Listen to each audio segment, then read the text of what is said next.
Welcome in Section 2. There's a strange paradox at the heart of the human condition.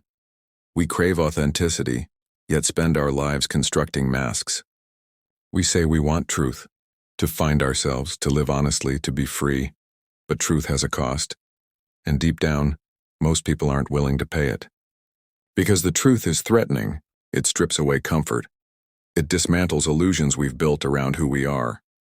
It exposes the invisible scaffolding, fear, trauma, rejection, upon which our identity has quietly been built.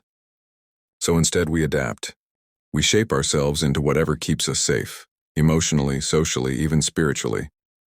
We absorb expectations from our parents, from school, from culture. We learn which parts of ourselves get rewarded and which get rejected. And without realizing it, we begin to amputate the unacceptable parts of ourselves just to survive. Carl Jung called this process the formation of the persona, the mask we show the world. It isn't fake necessarily. It's just incomplete. It's the edited self, the digestible version, the safe and socially approved face we wear to hide the truth underneath. And underneath? That's where the shadow lives, all the aspects of ourselves we've disowned, rejected, or buried out of fear, anger, desire, vulnerability, creativity, even love, if it's too raw. These parts don't disappear, they go underground. They become unconscious, but they don't stop influencing us. In fact, as Jung warned, until you make the unconscious conscious, it will direct your life and you will call it fate. And what is the force that sends these parts into hiding in the first place? Not just the immediate fear of danger, but the quieter, more corrosive forms. The fear of abandonment, the fear of humiliation, the fear of not being enough, the fear of being too much, the fear of being seen and not loved.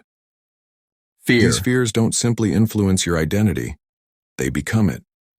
Think of the child who is scolded for crying and learns to never show emotion again, or the teenager mocked for their imagination, who trades creativity for cold rationality, or the adult who was told they were only lovable if they succeeded, and now lives under the crushing weight of constant achievement. Each of these people, perhaps including you, has built an identity not out of truth but out of adaptation, and it goes deeper than personal experience. Fear is also embedded in the culture.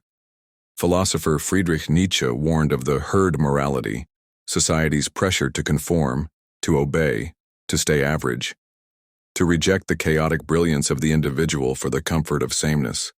He saw how society demonizes those who deviate, punishes authenticity, and rewards mediocrity disguised as virtue. He believed the only path to becoming who you truly are was through a kind of existential rebellion, the courage to stand alone, even if it meant being misunderstood, rejected, or feared. But how do you rebel against something you can't see? That's the tragedy. Most people don't even realize that fear has authored their lives. They mistake adaptation for personality. They confuse safety for wisdom. They take comfort in the familiar pain because it's at least predictable. And so they become strangers to themselves, comfortable in their discomfort, asleep inside a mask that no longer fits but feels too dangerous to remove. Addiction expert Dr. Gabor Mate often says that trauma isn't just what happens to you, it's also what doesn't happen. The love you didn't receive, the truths you couldn't express, the parts of yourself you had to exile to belong. And the human psyche in its brilliance finds ways to survive.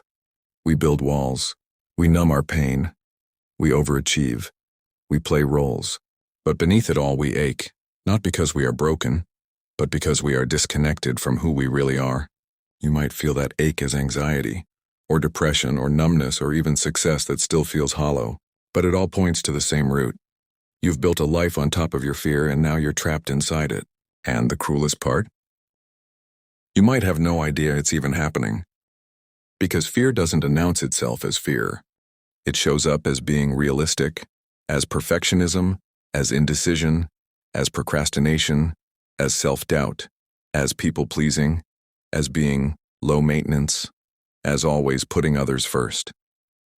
But beneath those traits, and all of which are socially acceptable, lies fear, silently guiding your identity like an invisible hand. And here's the real tragedy.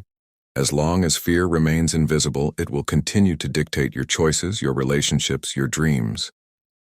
You may think you're choosing freely, but you're only choosing from the narrow corridor that fear has allowed.